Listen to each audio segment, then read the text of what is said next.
my job exists, and basically the whole coastal bird program within coastal bend bays and estuaries program exists because most of the waterbird and shorebird species that we see here on the Texas coast are seeing some really serious population declines.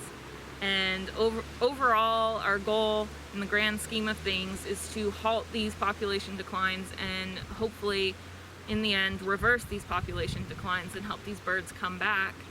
And so my job here at a local level is to improve the nesting habitat for the about 27 waterbird species that nest in the lower Laguna Madre on these rookery islands. We improve the habitat out there, and then we monitor them during the breeding season to get an idea of their reproductive success out there. But we also do some more projects on a broader scale. We're looking at migration ecology. We're figuring out where these birds are going when they're not here in Texas, because they only spend part of the year here for most of them. And so we're figuring out where they're spending the winter or where else they might be breeding, and the stops that they're making along the way, so that we can better conserve the species as a whole and not just the habitat in this one location. Stephanie, your work seems to border on roughing it. For example, you spend lots of days out in the blazing sun with ticks and mosquitoes, fire ants, and trash, and more trash. Why do you do it? Doesn't the outdoors lose some of its charm? The whole reason that I chose this line of work really is because I love being outdoors, and so I don't think it could ever really lose its charm, no matter how much time I spend out there. When it starts to get a little rough, I just have to remind myself that I could be working a normal 9-to-5 job in front of a computer, and then that puts me right back on track. Doing what I do, there's also a bit of instant gratification in this hands-on field work. I can go out one nesting season and see great blue herons making use of a nesting structure that I had just installed a couple of months prior. So I can really tell that I'm making a difference for these birds. So that's why I love this field work so much. Okay, Stephanie, you're not a native to the Rio Grande Valley. What is it about the Rio Grande Valley that keeps you here? Outside of work, what do you do on your days off other than being interviewed, like today here on a Saturday? What do you do for fun? Well, what I really love about the Rio Grande Valley is just the sheer biodiversity that's here, and plant life, wildlife, birds. It's just really unique here, and it's not something that you can get anywhere else.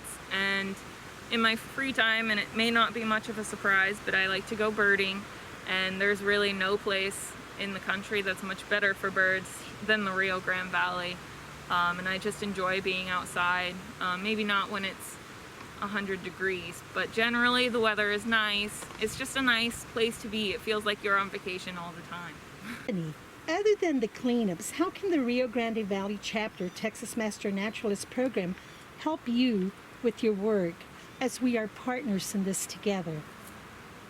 One way that people can really help us out and other researchers is if you're planning on going out to the beach anyway, keep an eye out for birds that may have leg bands on them, specifically like piping plovers, snowy plovers, or red knots.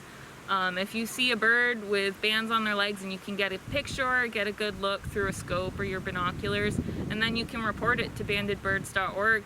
That really helps out us who have banded the birds, and then other researchers who may have banded some of those birds out there.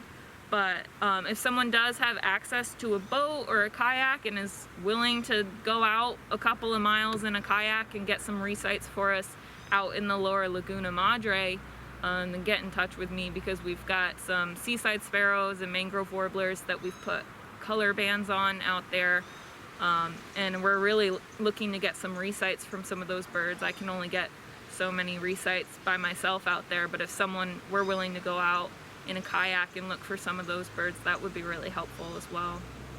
Stephanie, you said resighting. What is that? Can you clarify it for us? Yeah, what I mean by resighting is getting a bird in your binoculars or your scope and seeing the leg bands on that bird and being able to record down the combination, so what's on the left leg and then what's on the right leg, what color is above another color, and then knowing that exact combination will allow us to determine who exactly that bird is and where it was banded.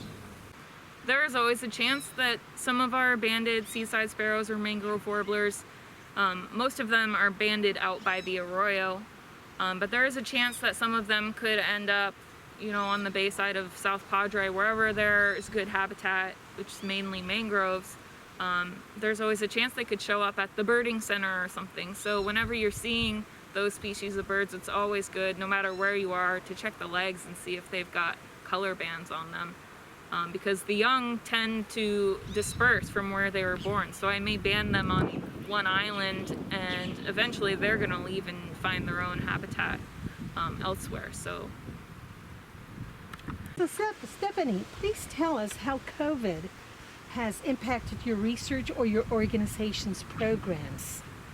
I'm actually pretty lucky in that I deal more with birds than I do with people. So I go out by myself for the most part and do my work out in the bay, outside, and I really don't have to come into contact with people too much. So I'm lucky in that I've been able to continue a lot of my research kind of unimpeded, but it does prevent us from being able to take full advantage of volunteer help.